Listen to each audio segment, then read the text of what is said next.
Hey guys, we're heading out here, gonna go check some of our food plots, see the growth there, and I wanted to take a couple minutes there and discuss when to start patterning your bucks, and then what determines your success there. And basically, yeah, keep in mind that although you're seeing some terrific bucks out there in the months of July and August out there in your bean fields or any kind of food plots, typically a large majority of those bucks are actually going to be moving on to their fall ranges. That doesn't mean that you're not going to get a crack at them. It just doesn't mean that typically they're not going to be there, during the first part of that hunting season. So as you guys transition in to start patterning those deer, most of the time it's after they've actually shed their velvet there and are basically hard horned.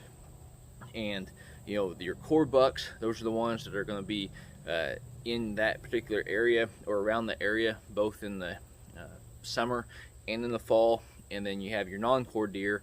Those are the ones actually transitioning into the fall core area, and will leave for the entire season or a large majority of the season.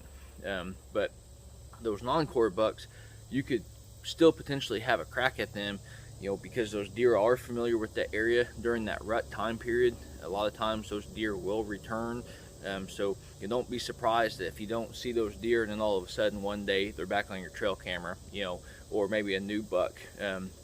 But as you get into the patterning portion of it, from early season there, if you're able to hunt that first, or September 15th or really early September all the way through October, I'd still run some trail cameras over your crop fields such as soybeans or your food plots. But as you start transitioning some of those cameras into the actual woods, start looking at your mock scrapes, any kind of water hole you have established, and then also just your main trail systems. And I think you'll start picking up and start being able to pattern some deer there, and then start making a move on them.